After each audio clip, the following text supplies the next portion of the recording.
पूजा क्या है? जहां पर अपनी आत्मा को ज्ञान की उपलब्धि होती है, क्योंकि देह के शरीर का गुरु, शरीर का टीचर तो विद्या की पढ़ाई देता है और सतगुरु सच की पढ़ाई का ज्ञान देते हैं। सतगुरु किसे कहते हैं? कहते हैं गु नाम अंधियार है। गुरुवाणी में आता है गु नाम अंधियार है, रू करिए प्रकाश। गु शब्द का अर्थ बताया गया गुरुवाणी में। गु नाम अंधियार है, रू का गु रू करिए प्रकाश। मेट अज्ञान जो ज्ञान दे, गुरु नाम है त्रास। जो हमारी अज्ञानता को मिटा करके हमें प्रकाश की ओर ले जाता है, उसे सतगुरु, उसे गुरु कहते हैं। अब विचार की बात तो ये है कि इस दरबार में हम आए और हमने सतगुरु की शरण ली और सतगुरु ने हमारा ठेका लिया भव से पार उतारने का, और उन्होंने हमें शिक्षा दी। किसको दी शिक्षा? क्या हमारे शरीर को शिक्षा दी कि ऐसे नहाओ, ऐसे पहनो, ये खाओ, ये पियो, ये ऐसे गृहस्थी चलाओ? नहीं। देह की शिक्षा, पहली शिक्षा बाल्यकाल की माता पिता से मिलती है, और बाल्यकाल के बाद जब माता पिता बच्चे को स्कूल में टीचर के अधीन करते हैं तो उसे बाकी जीविका की शिक्षा टीचर, अध्यापक से मिलती है। कौन अध्यापक? जो उसे लिखना, पढ़ना, सिखाना, बोलना, चलना और धीरे धीरे धीरे धीरे उसे ज्ञान ऐसा देते हैं कि उसे समाज में कैसे रहना है, समाज में कैसे जीविका उपार्जन करना है। तो नाना प्रकार की शिक्षा स्कूल से मिलती है। विचार करो कि उस शिक्षा को पाने के बाद भी अगर बच्चा स्कूल में से घर जाकर पढ़ाई नहीं करता तो अगली कक्षा में जा पाता है? नहीं। अगर वह बच्चा स्कूल की पढ़ाई के पश्चात मास्टर की, अध्यापक की बताई हुई पढ़ाई को भूल जाता है और फिर पेपर आने पर भूल जाने के कारण पेपर में वो क्या करता है? शर्मसार हो जाता है कि वो पास नहीं हो पाता भूलने से। और जो पढ़ाई को याद रखते हैं, निरंतर ध्यान रखते हैं टीचर की पढ़ाई का, और उसके पश्चात उसे लेसन को दिन भर याद भी करते हैं, समय की कदर करते हैं, टीचर की कदर करते हैं, टीचर के बताए हुए हर नुक्ते को दिल में याद रख के उसका अमल करते हैं, तो पेपर में उत्तीर्ण भी होते हैं, आगे भी बढ़ते हैं। ठीक समय पर वो तरक्की करते करते एक दिन क्या से क्या बन जाते हैं। एक साधारण से स्कूल की शिक्षा भी हमें ये बात का ज्ञान देती है। विचार करके देखो कि ये तो बड़े ही पुण्य कर्मों से सतगुरु की शिक्षा का सुअवसर मिला। हमें बड़े पुण्य कर्मों से पूर्ण सतगुरु मिले। कौन सतगुरु? श्री परम पूज्य जुगल जोड़ी स्वामी जी महाराज जी, जिन्होंने अपना रोम रोम, अपना एक एक क्षण, अपना एक एक पल अपने नगरी निवासी भगवान जी पर कुर्बान किया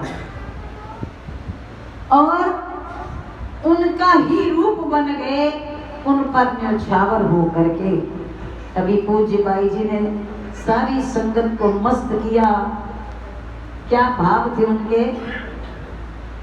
तेरे ऊंचे जयकारे लगे हर दिल को प्यारे, यही है राम मेरे और यही है श्याम मेरे।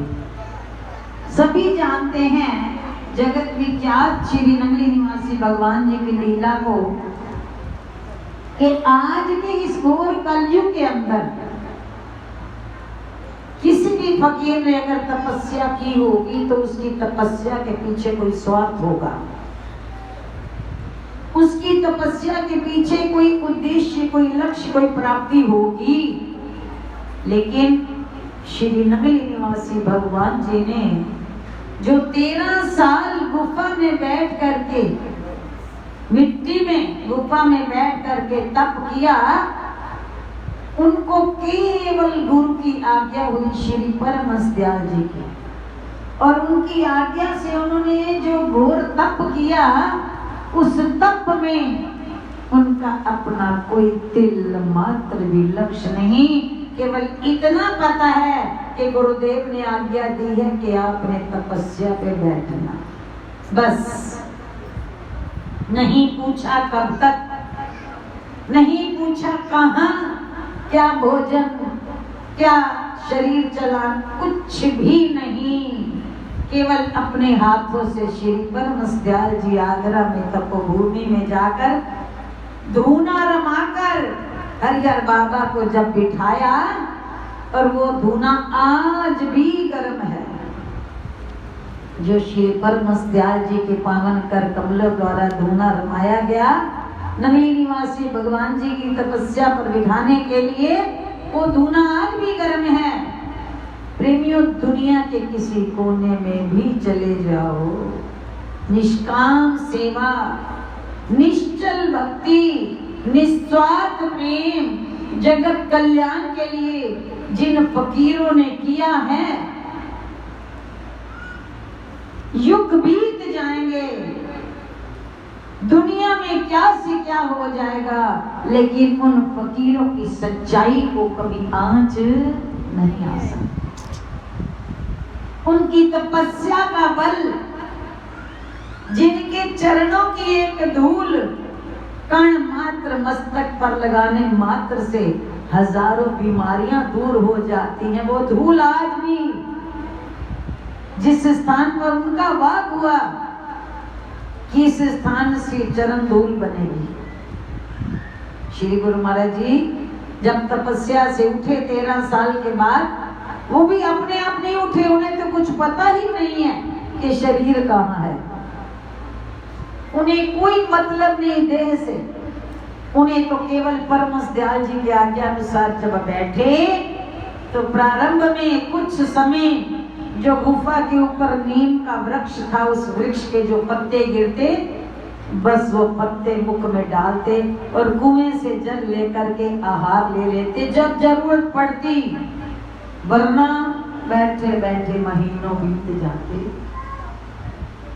अवस्था क्या पहुंच गई, कुछ समय तो नीम के पत्तों का आहार और पानी का आहार लिया, 13 साल अगर मुख में डाला तो केवल नीम के पत्ते। आज हमें एक दिन के लिए नीम के पत्ते खाने पड़ जाए तो क्या होता है, क्या होता है कि हम तड़प जाते हैं। उन्होंने खाया तो केवल नीम के, क्योंकि जहां गुरु महाराज जी ने बिठाया था वहां नीम का वृक्ष था, कहीं गए नहीं, कहीं आए नहीं, किसी के संपर्क में नहीं, भूख लगी तो वो नीम के पत्तों को मुख में डाल लिया और पानी पी लिया, बस इतना ही पता है। इसके अलावा जब अवस्था ध्यान की इतनी बढ़ती चली गई, इतनी बढ़ती चली गई कि शरीर की सारा मांस झड़ गया और जो हड्डियां थी उनमें सुराख हो गए। सुराख हो जाने पर चींटियों ने अपने घोंसले बना लिए, घास उगाई, उस पर पक्षियों के घोंसले बन गए, लेकिन उनको इस देह से कुछ मतलब नहीं, जिस धुन में वो खोए गए थे। प्रेमियों, धीरे धीरे जब वहां के वासियों ने आते जाते कभी देखा कि यहाँ तो कोई बाबा तप के बैठे थे, तो क्या कि उन्होंने एक बार इतनी मूसलाधार बारिश आगरा में आई तो उन्होंने घर से लालटेन, क्योंकि पहले लाइट जमाने में होती नहीं थी, वो घर से लालटेन और छतरियां लेके चल पड़े कि बाबा जो बैठे हैं बारिश में भीग गए होंगे। सारे शहर में मूसलाधार बारिश आई हुई है। जब पास आए तो क्या देखा, गुफा के 5-5 फुट दूरी तक बिल्कुल सूखा, एक बूंद पानी की नहीं। गुफा के चारों तरफ 5 फुट की दूरी में कोई बारिश नहीं, एक बूंद पानी नहीं, और गुफा तो सूखी है, लेकिन 5 फुट की दूरी के बाद मूसलाधार बारिश, इतना इतना पानी जैसे कि एक दीवार ही पानी की बनी हो। लोग हैरान हो गए कि इनकी सेवा में तो कुदरत खड़ी है और हम इनको बारिश से बचाने आए हैं। ऐसे नहीं कहते कि रिद्धि सिद्धि, हम आरती में रोज बोलते हैं ना, रिद्धि सिद्धि द्वार न छोड़े।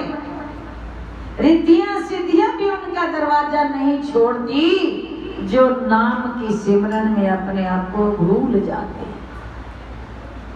हम लोगों के आगे दामन फैलाते अपनी छोटी छोटी बात की मनोती पूर्ति कराने के लिए, पूर्ण सतगुरु को छोड़ करके गली गली मन की बात पूरी करने के लिए जाते हैं। अरे सतगुरु क्या कहते हैं आरती में रोज बड़े ध्यान से सुनो, मैं अवगणहार की बेनती सुनो गरीब निवास। जब हम अपने आप को गुनाहगार मानकर और इन्हें गरीब निवास मानकर प्रार्थना करते हैं, तो प्रेमियों ये दिल में बैठे हुए जान लेते हैं कि अब इसका अहंकार खत्म हो गया, ये दीन होकर मेरी शरण में आ गया है। मेरा तो काम ही यही है, जहां प्रेम के आंसू बहते हैं मैं गले में लगाने को तैयार हूं।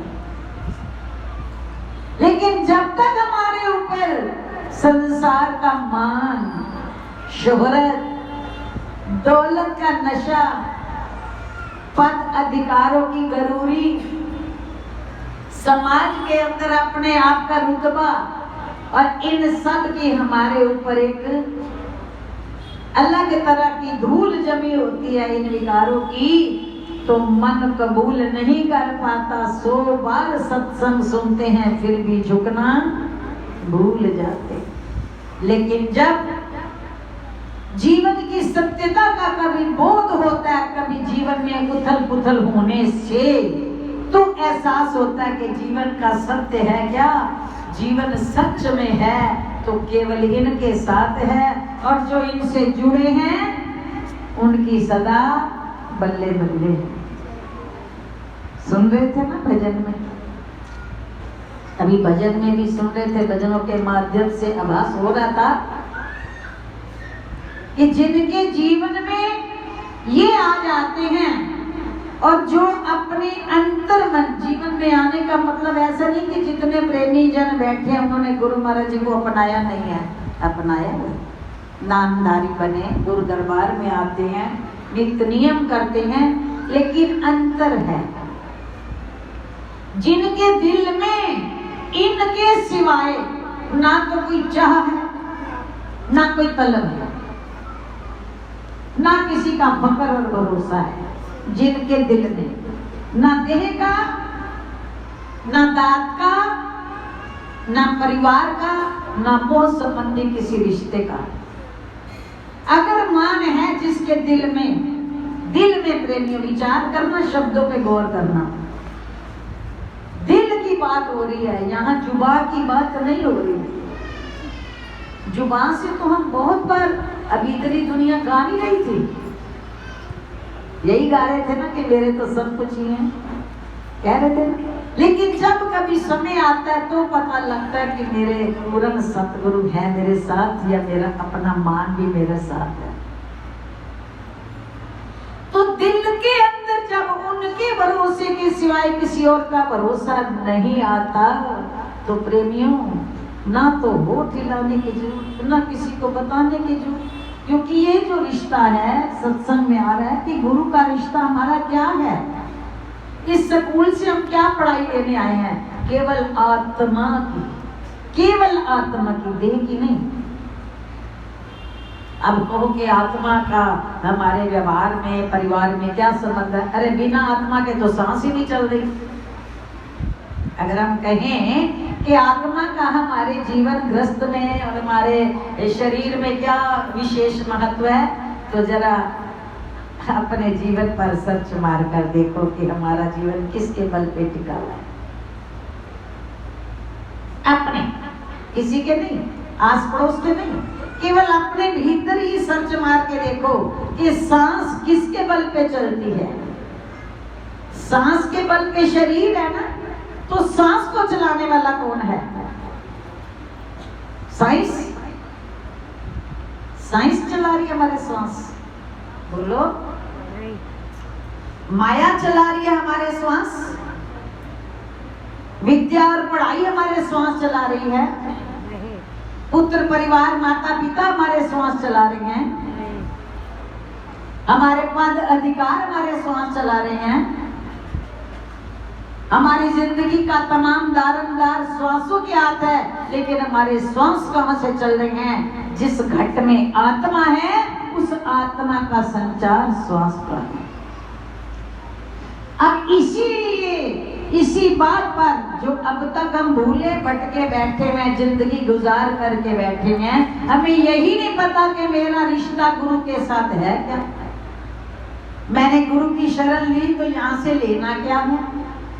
मैंने गुरु से नाम धन लिया तो इस नाम खजाने का मकसद क्या है? मैंने गुरु के द्वारा अनमोल रत्न लिया। हम आरती में रोज बोलते हैं, परमार्थ हित अवतार जगत में गुरु जी ने है लीना। गुरु का अवतार किसके लिए है? स्वार्थ के लिए नहीं है। हम जितने भी उनकी शरण में आते हैं, जितने जीव आते हैं, अभी तो इतने बैठे हैं ना, लेकिन कभी गौर करके देखो, दरबार पे जाते हो, देखते हो शिव महाराज जी के दर्शन करने के लिए इस पूर्णमासी में देखा होगा लोगों ने क्या हाल था। जो गए उन्होंने देखा कि 7-7 लाइनें थी दर्शनों की, और 5-5 घंटे के बाद बारी आ रही थी। एक पूर्णिमा महीने की, हिसाब लगाओ भंडारे की। ऐसी इलाही शक्ति जिनकी केवल दूर से आंख डालकर दिल ने बात ही तो करनी है, उसी के लिए लोग लाइनों में लगे हुए थे ना। और कोई जुबान की बात नहीं करनी, ना कुछ कहना, ना कुछ आगे से जवाब मिलना। वो जुबान की बात तो दुनिया सुन लेगी, लेकिन वहां क्या मिलता है, यहाँ क्या मिलता है? हम आए हैं तो केवल इस आत्मा ने, आत्मा जो अंदर है, जो इन्हीं की अंश है, वो इसी आत्मा से अपना कनेक्शन जोड़े रखने की एक पढ़ाई पढ़ाते हैं कि जो तुम्हारे शरीर के अंदर आत्मा है, उस आत्मा से हमारा रिश्ता जोड़ के रखो। वो नहीं कहते कि ताली बजा करके मुझे रिझा लोगे, वो नहीं कहते नाच के मुझे रिझा लोगे। कोई बात होगी, बहुत बड़ाई, मेरा गुरु ऐसे, मेरा गुरु ऐसे, तो गुरु रिझ जाएंगे। अरे वो तो संसार को रिझा लोगे बातों के द्वारा। रब मिलता गरीबी दावे, पाया किसने? गरीबों ने। गरीब कौन? दौलत का मतलब नहीं, जिनका मन नरीम है, जिनका मन निर्माण है, जिनका मन मिटा हुआ है, जिनका मन गरीब है, जिनकी आत्मा में सदा निम्रता के सिवाय और कुछ है नहीं, वो पा लेते हैं इसको। अब बताओ, हम इन्हें पाना भी चाहते हैं, क्योंकि जो जिसे ये मिल जाते हैं, एक शब्द में आता है, जिस दिल